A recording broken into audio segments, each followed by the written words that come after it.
Hey there, do you want to know the truth about reality? We are inside a YouTube video, but I don't care. I can be living in the Matrix, a story, a skit in a YouTube video, or the background of an erotic Zootopia fanfic. I am real no matter what. Before you, I'm actually me. Hear me out. The purpose of judging whether something is real is to determine how we interact with it. Like I'm gonna ignore all those fake coughs outside my house. Our instinct would be to find the objective reality, which is not tainted by our perspective. But without the perspective of a human, we are giving up the human definition of reality and the separation between the real and unreal. That means by the standards of objective reality, without perspectives as anchors, everything that can be real is real, including anime waifus. It defeats the purpose if we treat every fictional story, dream, and fantasy as real. We should care more about the subjective reality, which is anchored on the perceptions and experiences of a human. When I say human, I actually mean every intellectual being, even aliens or animals, as long as we can communicate with them about their experiences of reality. But it's not like I can discuss philosophy with my dog. Think about our perspective as the computer screen and the objective reality as the CPU. The contents of the screen is based on the processing of the CPU. But the screen created the actual display and we can't directly see the CPU from the screen. Okay, it froze again. Guess I should unplug it from the... The subjective reality includes all potential causes and effects relevant to our perceptions and consciousnesses, constrained by our experience of time and space. The two keywords are potential and relevance. Potential is what someone could witness, deduce, or measure across space and time. Relevance means everything that could affect us as a cause in the chain of cause and effect. The falling leaf that no one saw still exists because it could affect us and could have been witnessed. Details determine if something is real or not. The movie Frozen is real, but the events, the characters, and thank God the snowman aren't real. When we use the word reality, we are actually talking about subjective reality. No single person knows the subjective reality accurately. We can only infer subjective reality from the individual reality that each of us personally experiences through our senses and consciousness. We comprehend subjective reality by representing it with concepts in our brains. Concepts fall somewhere in the spectrum from concrete to abstract. Concrete concepts include cats and a jar of sticky liquid, honey, and abstract concepts include life, death, and literally dying. You don't just wake up one day and decide to make up the concept of a dumpster. Instead, it is automatically generated by your brain the first time you see and hear about my room.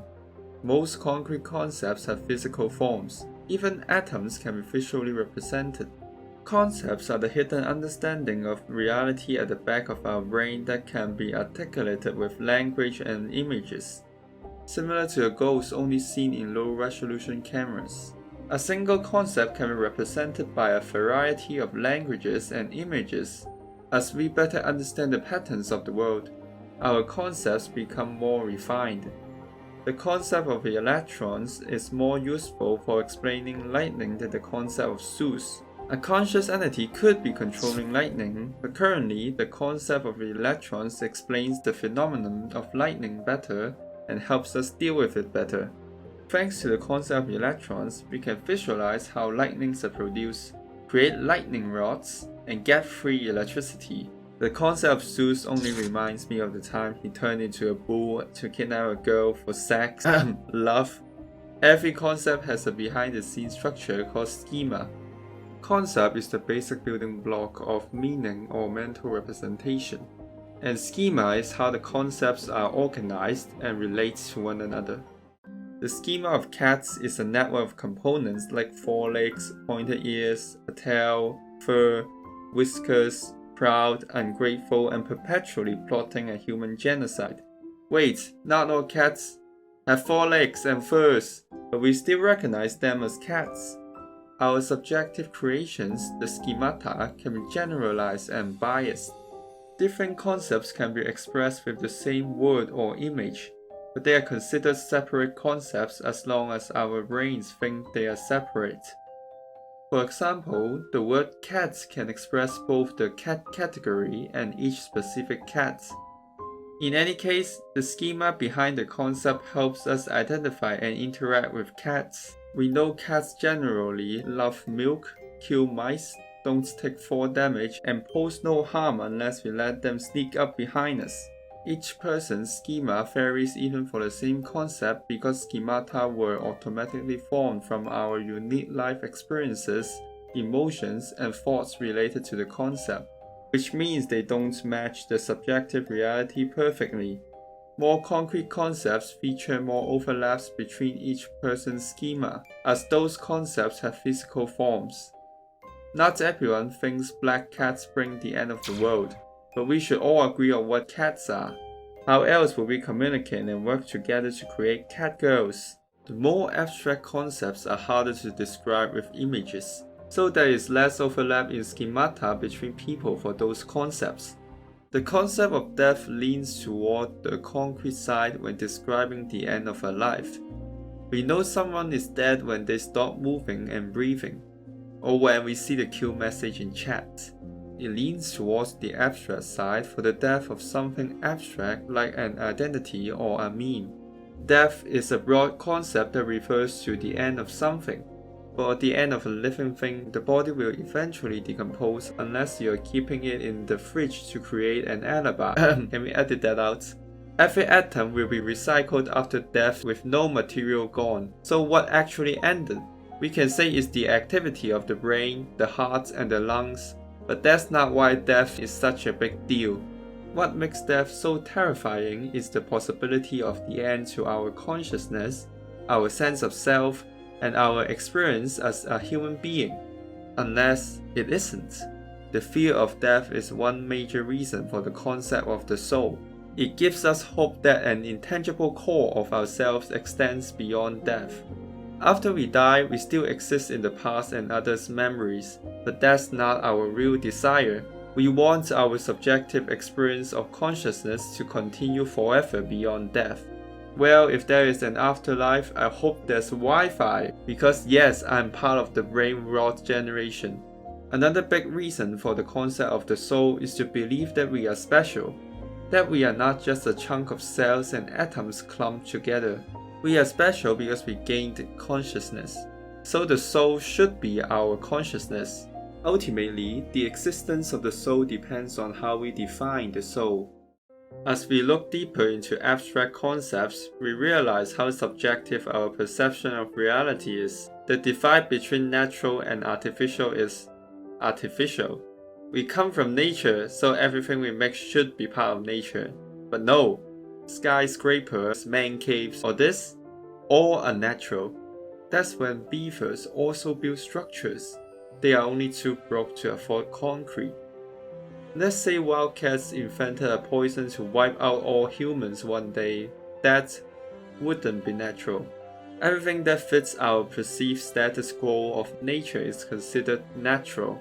And this status quo is basically the schema of nature, which includes trees, unpolluted rivers, the cycle of life, and whatever this is. Our concept of nature and its schema help us become sustainable and healthy, or give us something to be pretentious about in our Instagram stories. The surface level definition of a concept is sometimes only an oversimplification of its true meaning. We usually paint artificial food as unhealthy, but we really mean the excess of certain ingredients and the addition of substances that pose unnecessary health risks. We don't really want entirely natural food because it means to eat things raw and uncooked. I've been on the internet long enough to know how that would end. In fame, of course, with the small cost of their health in flames. Concepts like artificial and natural are codependent, meaning both have to exist to make sense. Good cannot exist without bad. Pleasant cannot exist without unpleasant. Parents cannot exist without children. What I meant in the last one wasn't that parents would die if their children died. The The concept of parents can only exist with the concept of children, because the whole definition of a parent is someone with children. Society, the concept humans created when we realize we don't have to fight fairly one-on-one. Society refers to a group of people with shared cultures, values, and institutions. Other concepts like laws, customs, and taboos are created to keep society running. Hey kid, you can't say you wanna marry your sister. Got it? Can I go home now? Nah, just to be safe. Society doesn't have a brain, so societal concepts refer to concepts that exist in the majority's mind. Being born in a society, we treat the concepts of our society as absolutes and take them for granted. An example is to treat laws and ethics as the same thing when they are two separate concepts. Laws prevent society from collapsing, while ethics mainly reduce the pain of humankind and beyond. Laws are specific to our society, so it is designed to benefit that society. Both laws and ethics would generally denounce murder, but laws will not hesitate to mistreat minorities and exploit other societies for benefits. Those in power will also warp laws to benefit themselves. After I take over the world in 2034, I'm gonna make PDAs illegal. The concept of justice has variations across different societies. The Cambridge Dictionary defines it mainly as fairness, but when I hear about justice, it's usually about the compensation for a violation of a law or societal value. The word justice arouses emotions, so it tends to be overused, often by people who don't compensate for anything with their actions but yell about justice. Yeah, I could make a small penis joke here, but then someone is gonna yell about #justice for small PP. Society doesn't assign people with equal value and status, but it also promotes equality as a virtue. Consistency is for losers anyway. All we need are A-list actors and more CGI. Seriously, there are reasons for these two sides of society. We can't control everything no matter how much effort we put in. Factors like discrimination, family poverty, disability, and illness dominate people's lives. Some are born with a silver spoon in their mouth, and others with only a silver spoon. Equality means giving everyone an equal amount of resources and equal chances. This concept doesn't solve the problem of uncontrollable factors, as it keeps the status quo by giving everyone the same things. Equity means creating a state where everyone can have the same resources and chances. This concept can close the gap of inequality by urging society to help people affected by uncontrollable factors. We don't want absolute equity to happen, as it would mean turning everyone into the same person. That image alone made me regret overthinking things this much. Absolute equity also means rewards cannot exist, as rewards will lead to inequality. Without rewards, everyone would have less motivation to work, causing the already limited resources to become more limited. Well, I'm already procrastinating, but still. Nature has survival of the fittest, and society plagiarized it into social Darwinism. The competition in social Darwinism aligns individual motivation with the benefit of society. Usually, people are encouraged to manage controllable factors through self-improvement and hard work. Or, as the kids like to say, the Sigma grind set. Social Darwinism is necessary as long as resources are limited. But the problem is obsessing over it and linking your self-esteem to it. Ideally, equity and competition should strike a balance. But the unhealthy obsession over winning and being the best is common, more so in some societies. Buying into this obsession could mean constant stress and anxiety, and uncontrollable factors can still prevent you from succeeding, ending in depression and self-esteem issues. But our primal instincts push us to chase success, so sign me up! It's not like I have any mental health to sacrifice in the first place. Teenagers are frequent victims of the obsession over winning, due to their developing self-esteem, and school is a place that generally promotes competition in the form of grades. This crossover results in winners and losers of school Darwinism turning to bullying to reinforce or compensate for their positions respectively. Or they might announce school is for losers and become influencers. Yuck! No one can be the best at everything and everyone is bad at something. Except me. I'm good at everything. That doesn't involve social interaction. Society can advance further when everyone utilizes their strengths and covers for each other's weaknesses. Diversity in perspective and ability should be celebrated, but this is not the case. You can't even be good at assassination without ending up on a most wanted list. It's only slightly better than being good at anything arts related.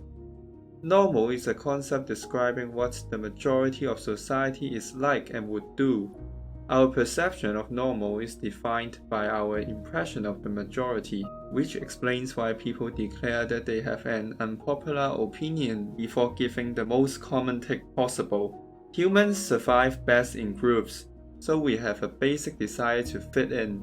Even kids know normal good, abnormal bad. That's why they laugh at clowns. Sorry, I mean run away in fear. For society to maintain its shape, people have to follow the rules and expectations of society. But if everyone thinks in the exact same way, no one will find the solution to society's problems. Even after the current problems are solved, new ones appear, like a hydra or a cake streamer, so more solutions are needed.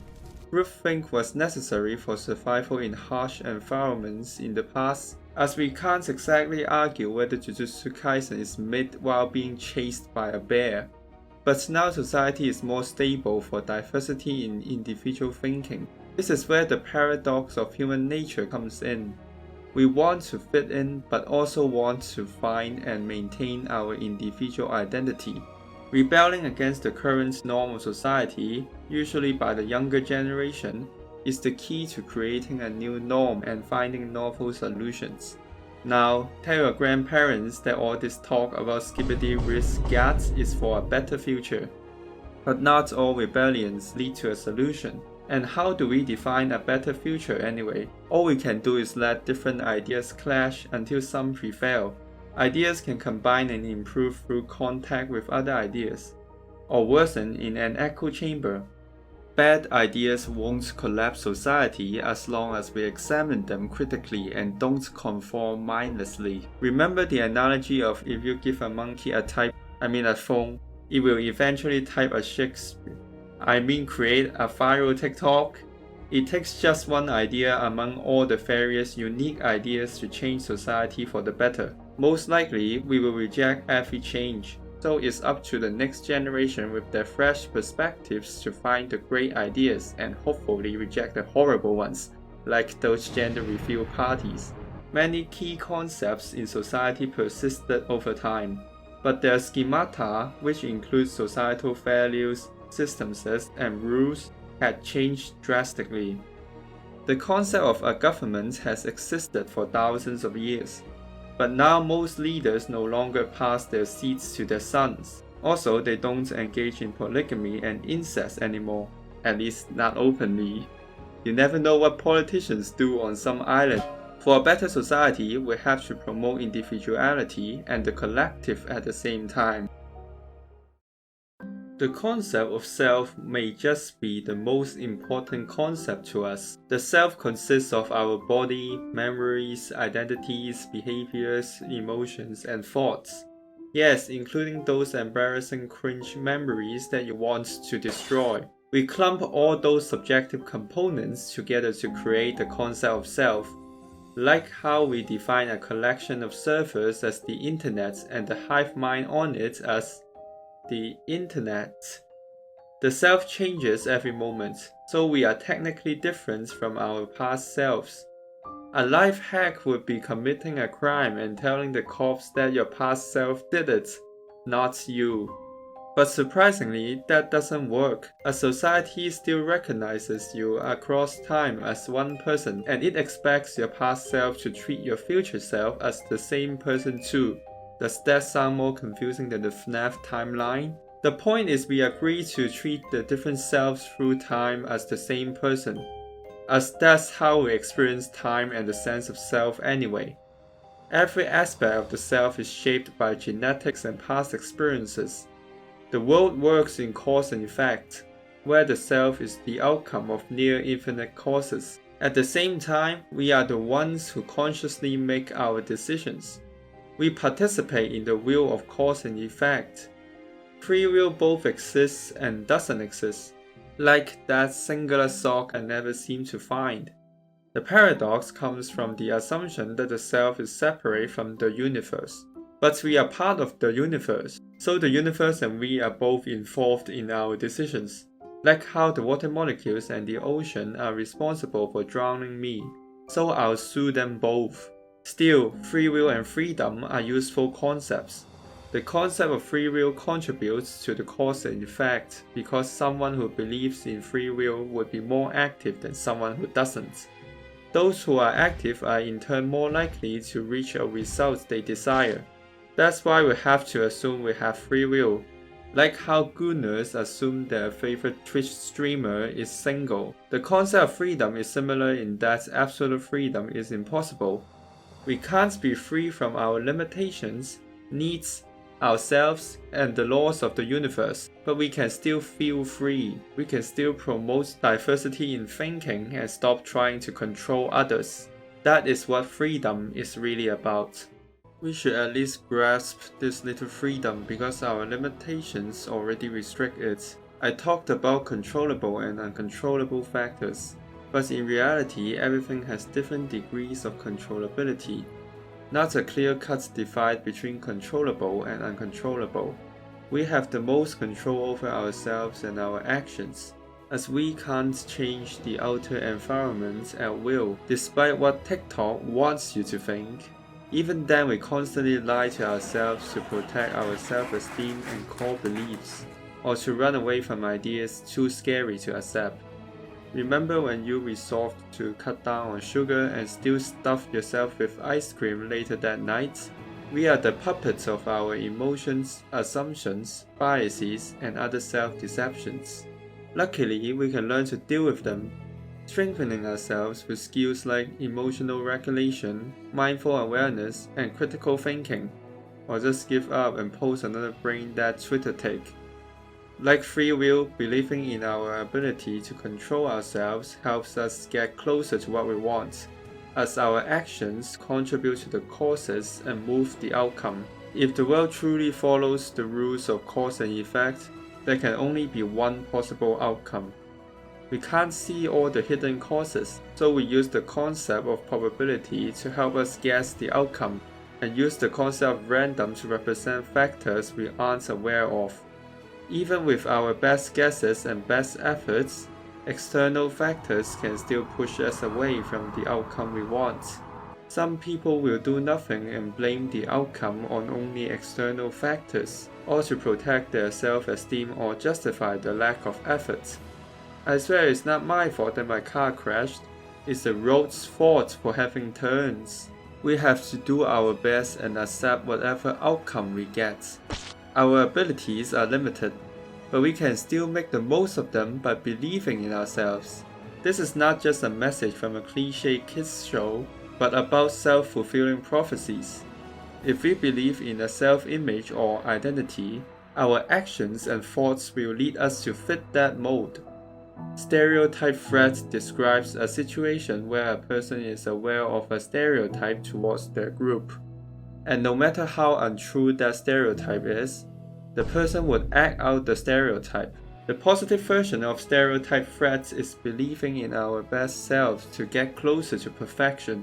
Besides defining perfection as an impossible ideal, we also label something to be perfect where we can't think of any flaws or if it fits our expectations.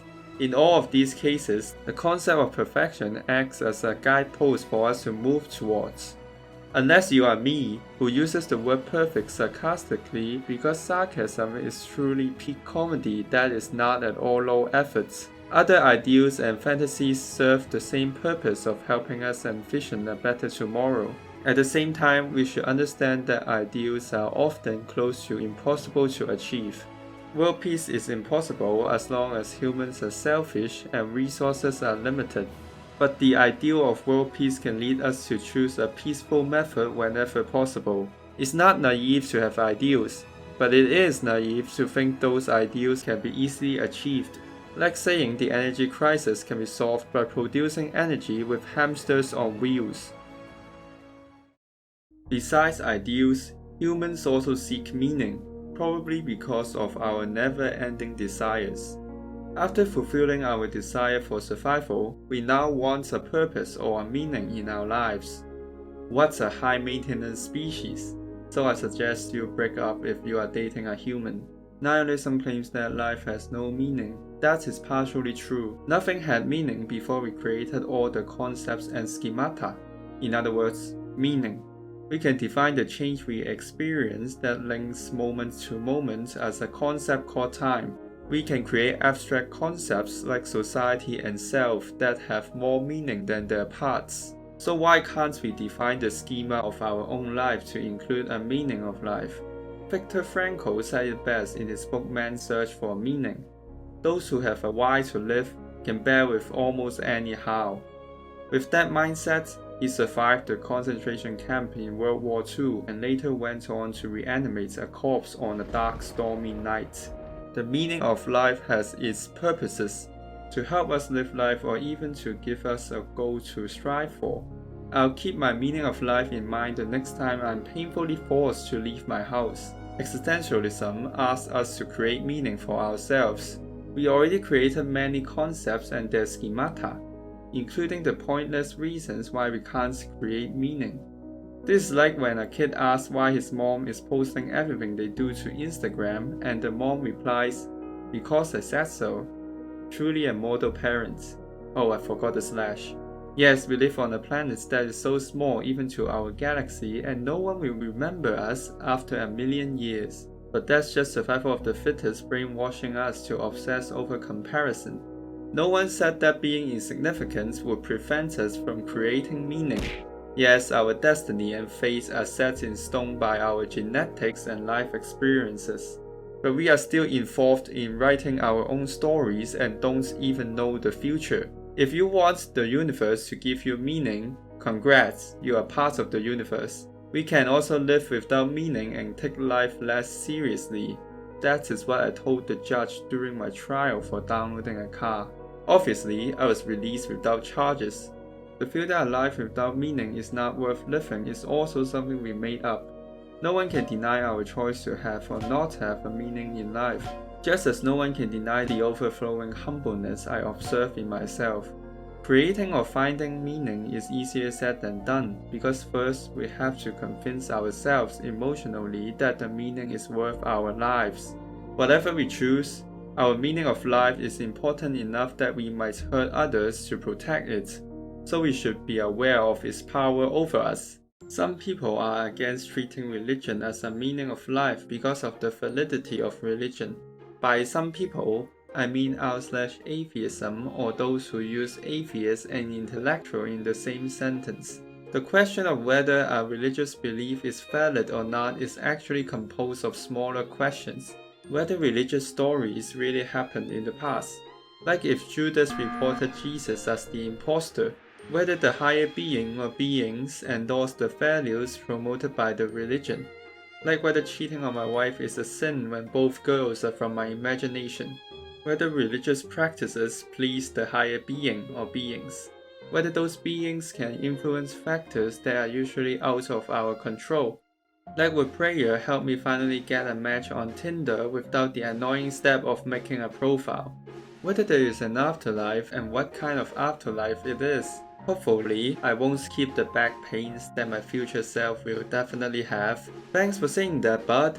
No problem, now give me the lottery numbers. We can define the uncontrollable forces of the universe as a god or gods, similar to how we define the attraction of mass as gravity and the subtraction of mass as my New Year resolution. The real question isn't does any god exist, but what is a god? To say that no god exists is really to reject the schema of a god proposed by every religion. It depends on what you need the concept of a god or religion for. which is usually to foster community, maintain order, give hope, and grant meaning. If we think of religions as schemata filled with smaller components, it becomes clear why the evidence given by religions only seems to prove the power of copium. The validity of religion isn't all or nothing. So even if you prove or disprove one part of its schema, it doesn't automatically mean all other parts are also right or wrong. Luckily, we can ignore all these annoying thoughts because religion can fulfill its purpose regardless. There are limits to what science can prove, so you can believe in anything beyond that. But if you seriously believe in astrology, I will laugh because this is such a Pisces move. I believe in the higher being called everything, encompassing you, me, all of humanity, and the entire subjective reality. I believe the meaning of life is to create the best story out of my life, filled with plot and character development, but without a flashy fight scene most of the time. In other words, to actively try new things and improve myself. Suffering and conflicts are character development after all, I said reluctantly. Here, that's the internal conflict for today. Yup, it's easier said than done to live according to a belief. Anyway, the goal is not to start drama and cause pain intentionally, but to live an eventful life by seeking challenges and obstacles to overcome and learn from. Ideals and the meaning of life can motivate us, but they also tempt us to simplify the world with assumptions and biases. We need the concepts of truth and lie to pick out relevant information. When we determine whether a statement is true or false, we verify it with a standard, usually whether it matches the subjective reality. The truth is, I saved kids from poverty after donating $1 to the Ronald McDonald House charities. Needless to say, that is only a partial truth because that dollar is from Monopoly. Extremism and romanticizing happen when we believe partial truths or lies as the whole truth. Romanticizing is when we exaggerate one aspect of something over another, like focusing on the love over the violence and manipulation in abusive relationships. Believing everything is dark and evil also counts as romanticizing. In that case, altruism and other cooperative behaviors are downplayed. Did you hear that, kid? Humans help each other too. Can you leave? The whole truth is confusing, with many factors in play and many perspectives to consider. So some people choose to hyper-focus on one part of the truth and fall into extremism. So yeah, I just described certain forms of terrorism and a midlife crisis. We can't know everything in the subjective reality, so we can't know the so-called whole truth. We should still seek more truth to understand our current situations better and think of better actions to take. Believing in lies or partial truths throws away the already little control we have over the outcome. That's why you shouldn't support non-canonical ships. Instead, we should seek balance. The word balance represents multiple concepts, with one referring to an even distribution of weight, but the other concept doesn't also mean an even distribution. It makes no sense to say that work-life balance means being in work mode for exactly half of my day and engaging in my personal life for the other half of my day, because I don't have nearly enough personal life to spend half a day on. The other concept of balance actually means not favoring a single part of reality over the other. Our own perspective is limited, so seeking the perspective of others, especially those who are different from us, is how we see more parts of reality. There's no way for me to talk about every concept and every variation of their schema in existence. I would die before that, hopefully from old age and not from a Boeing hitman, allegedly. Maybe the real question isn't if something is real, but which part of our schemata is accurate. With the right schemata, the concepts of a god and the soul are definitely real. That said, we often don't consciously pick and choose what concepts and schemata to create. Our brains usually do it for us, without seeking our gratitude. Thanks, brain! If the unverifiable schemata of concepts like gods and souls and afterlives and even the spaghetti monster and alien anal probing help us in some way, they already serve their purposes. Concepts and schemata ultimately aim to serve us, their creators, by influencing our behaviors and helping us make sense of objective reality through the subjective lens of being a human. They transform the unknowable vague objective reality into the knowable subjective reality. However, adding too much subjectivity to our understanding of reality creates delusions and lies. Look at any social media sites for examples. That's why I defined subjective reality in this video as an ideal version of our individual realities based on potential and relevance. The line between subjectivity and objectivity is blurrier than we think. Even reality is a concept created by our brains to serve us. If I am only a character in a dark comedy from someone else's perspective, it doesn't matter because their concepts of real and unreal are irrelevant to me. What matters to me is my concept of reality. The lesson of this video is that we often don't realize how much our perspective influences us. We can only rely on the window that is our senses and perspective to try to know reality. We can learn more science, develop more empathy, and read even more random facts on the internet, but we still won't know everything. And it's not because those internet facts are fake news. It's because although we are part of the universe, our perspective is disconnected from the rest. We are truly alone. Like and subscribe if you think this is sad. And leave a comment on how sad this is. Bye!